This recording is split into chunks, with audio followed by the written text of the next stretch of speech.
मेला क्षेत्र में बिल्कुल जहां पर लोग स्नान कर रहे हैं वहीं पर दुकानें भी लगाई गई हैं। ये तस्वीरें हम सुबह से आप तक पहुंचा ही रहे हैं, लेकिन इस वक्त इन तस्वीरों को दिखाने का मकसद सिर्फ यही है कि किस तरीके से लोगों में उत्साह है और शाम होते होते भी बड़ी संख्या में श्रद्धालु यहाँ पर आ रहे हैं। अभी आए हैं आप जी। क्या नाम है आपका? धर्मेंद्र वर्मा। पूरा घूम लिया वर्मा जी? जी। कहाँ गए? हम लेटे हुए हनुमान जी गए थे, किला गेट गए थे और किले में अंदर जितने भी देवता थे सब पे गए। अरे देवता के दर्शन सारे घूम के आए हैं। घूम के आ गए? अच्छा, अभी थोड़ी देर पहले पुष्प वर्षा हुई थी, आप थे यहाँ पर? जी थे। क्या महसूस हुआ देखकर, कैसा लगा? अरे अद्भुत है, वो उसकी कोई कभी कल्पना नहीं कर सकते। सुंदर लग रहा था, कभी नहीं देखा ऐसा। ये पुष्प वर्षा आप लोगों के लिए ही थी, पता है ना? ये प्रसन्नता लोगों के चेहरे पर देखने को मिल रही है। शिखा का भी रुख कर लेते हैं। शिखा हमारे साथ जुड़ी है। शिखा, कहाँ पर है आप? बिल्कुल अनामिका, देखिए प्रगति और मैं आपके साथ हैं और मुझे लगता है प्रगति यहाँ पर जो माहौल है और भी ज्यादा आध्यात्मिक होता जा रहा है, क्योंकि अभी पुष्प वर्षा भी यहाँ पर श्रद्धालुओं के ऊपर की गई थी, लेकिन ये भीड़ आपको बताएं कि कम होने का नाम नहीं ले रही है। भीड़ कम होने का नाम नहीं ले रही है, साथ ही साथ ये भीड़ बढ़ भी रही है क्योंकि कल भी लोगों को स्नान करने आना है। बिल्कुल, और मुझे लगता है शिखा इनसे ही बात कर लेते हैं और समझते हैं कितना उत्साह है। अभी पुष्प वर्षा भी की गई थी, आपका स्वागत जोरदार तरीके से किया गया। जी, बहुत अच्छा लगा। बिल्कुल ऐसा रहा कि एकदम से जैसे ऊपर से देवता हमारे ऊपर पुष्प वर्षा कर रहे हैं। अंदर से हिंदू होने का जो प्राउड है वो हमारे अंदर ऐसा हो रहा था। ओम नमः पार्वती पतये हर हर महादेव। गर्व से कहो, गर्व से कहो। बहुत अच्छा लगा जी हमें। ठीक है, आप गर्व से कहो हम हिंदू हैं, ये कह रहे हैं और यहाँ पर सनातन का उद्घोष जो है वो यहाँ पर देखा जा रहा है। लेकिन एक बार मैं इस बच्चे से भी बात करती हूँ, आप कुछ कहना चाहते हैं क्या? मैं यही कहना चाहता हूँ, जब मुगली सत्ता भारत पर अत्याचार कर रही थी और अखंड भारती पर पूरा अधिकार कर रही थी, जब सत्य सनातनता को गाली की उपमा दी जाती थी और विरोध करने वालों की जीभ खींच ली जाती थी, तब चिता भी राष्ट्रभक्त की जलती थी धू-धू कर। जब हिंदू को मात्र एक अपराधी समझा जाता था और कोई मंदिर में घंटी तक बजा ना पाता था, या को पवित्र धारण करना अस्तित्व गंवाने जैसा था, चोटी रखना तो मानो खतना करवाने जैसा था। मंदिर तोड़ करके मस्जिदें बनाई जाती थी, धर्म सनातन क्यों मानो अस्थियां बहाई जाती थी।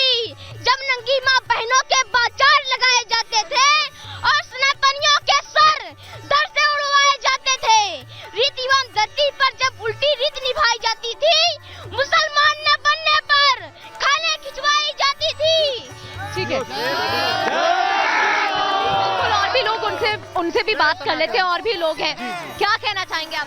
हम तो ये कहना चाहेंगे, बटोगे तो कटोगे, गर्व से कहो हम हिंदू हैं, क्योंकि गाय को रोटी खिलाने वाला और गाय के साथ रोटी खाने वाला कभी भाई नहीं हो सकता। भारत माता की। लेकिन ये बताइए, जो सपा के अध्यक्ष अखिलेश यादव वो कह रहे थे कि धर्म और रोटी में धर्म महत्वपूर्ण है और सरकार थोप रही, क्या सरकार थोप रही है तभी इतने सारे सनातनी यहाँ पर पहुंचे?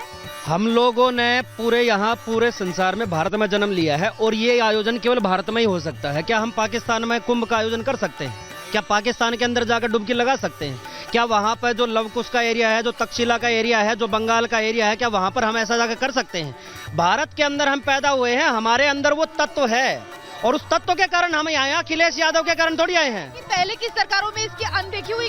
पहले कुंभ के अंदर 600 लोग आजम खान की मिसमैनेजमेंट के द्वारा मारे गए थे और आज एक सरकार है जो ऊपर से हमें पुष्प वर्षा कर रही है। सीधा अंतर दिख रहा है सबको।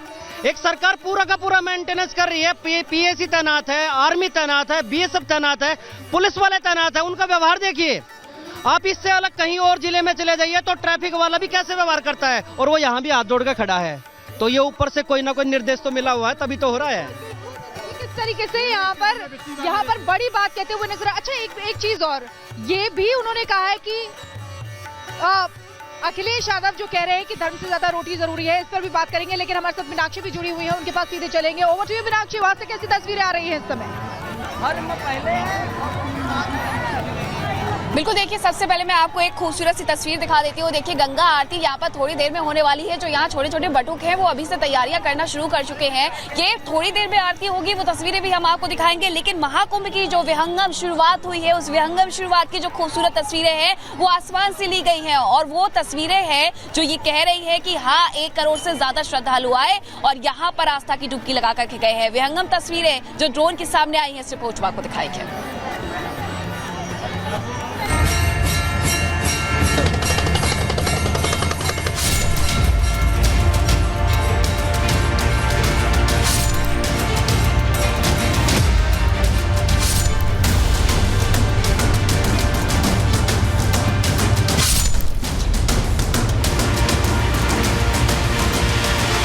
विश्व के विशालतम आध्यात्मिक सांस्कृतिक समागम महाकुंभ का तीर्थराज प्रयाग में शुभारंभ हो गया है। लाखों की संख्या में श्रद्धालुओं ने संगम में डुबकी लगाकर अपनी परंपराओं का पालन किया।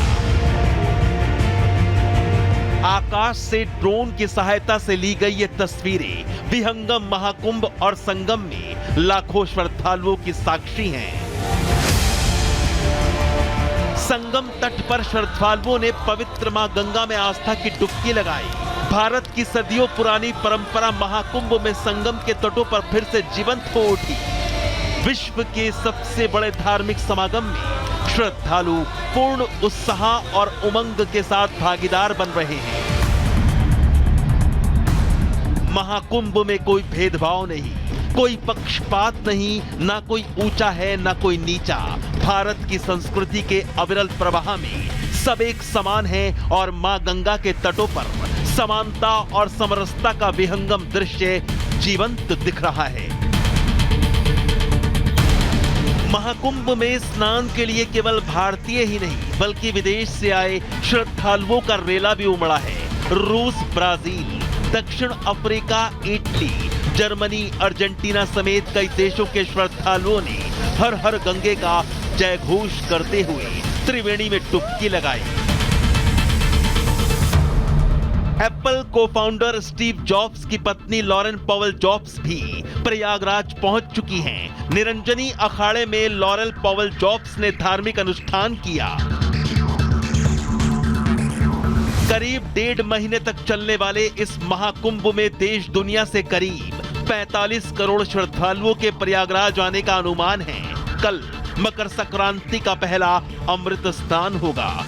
श्रद्धालु गंगा, यमुना और सरस्वती के पवित्र संगम में अमृत स्नान करेंगे। Thank you so much. माता की जय। अमृत स्नान जिसको करने से मन की अशुद्धियां भी दूर हो जाती हैं। महाकुंभ में पवित्र स्नान करने से न सिर्फ उस व्यक्ति को बल्कि उसके पितरों को भी संतुष्टि मिलती है और आत्मा तृप्त हो जाती है। महाकुंभ में 7 लेयर की सख्त सुरक्षा व्यवस्था है। महाकुंभ में सुरक्षा व्यवस्था बेहद चाक चौबंद है। एनएसजी और एटीएस जैसी सुरक्षा एजेंसियों ने अपना मोर्चा संभाल लिया है। Bureau report, Republic Bharat.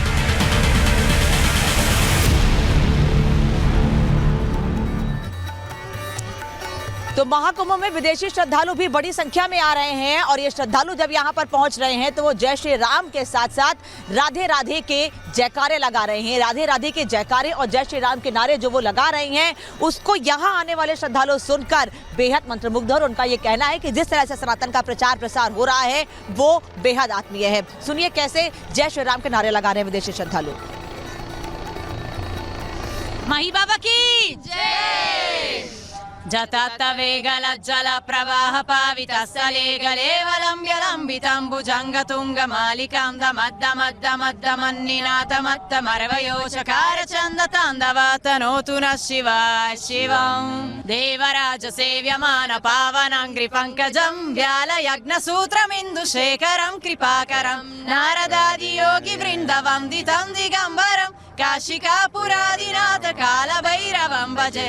ओम मंगल भवन अमंगल हारी।